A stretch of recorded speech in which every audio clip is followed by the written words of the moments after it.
Hey, good morning. This is Mayor Valensky with Driving Markets. Driving while talking about markets. Hope you're well.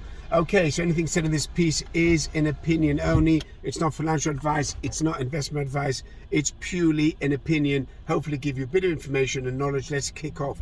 So yesterday was a follow-on from Friday's rise in financial markets, because on the back of the non-farm payrolls in the US, where wage inflation looks like it's slowing down, that gave a big boost to equity markets. The dollar fell off, and obviously other currencies rose in line with those good numbers. Now, on Monday morning, as far as European markets are concerned, they were all up. The FTSE was a little bit flat for some reason, but the European markets were all up, and the US futures were all up, the S&P, the Nasdaq, and the Dow. However, as the US market opened, it did push higher until two members of the Fed, governors of the Fed, came out and gave negative comments regarding where interest rates are likely to go in 2023. And that was Raphael Bostic of the Atlanta Federal Reserve, and Atlanta Federal Reserve, and also Mary Daly of the San Francisco Federal Reserve. Both stated that inflation is not under control and that rates will have to move a lot higher to get it under control. And they're talking about 5.25%. So Raphael Bostic said that rates will probably have to go to 5.25% before inflation starts to cool down. Well, actually, I don't think that's the case. I think rates will have to probably go to 6.5% to 7%, which is what I've stated all along. Excuse me for the bumps.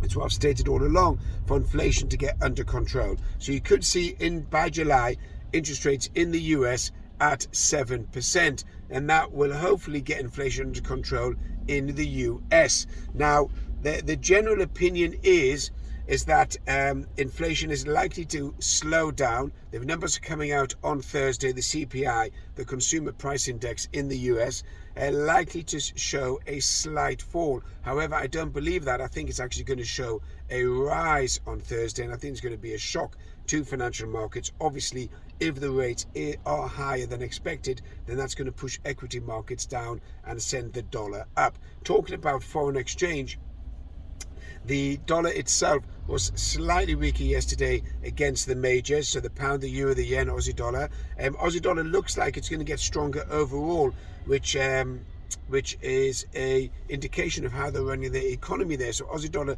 does look particularly strong. Gold's an interesting one. Gold looks very, very strong at the moment, and looking likely to get to around about the $1,900 an ounce in the very near future.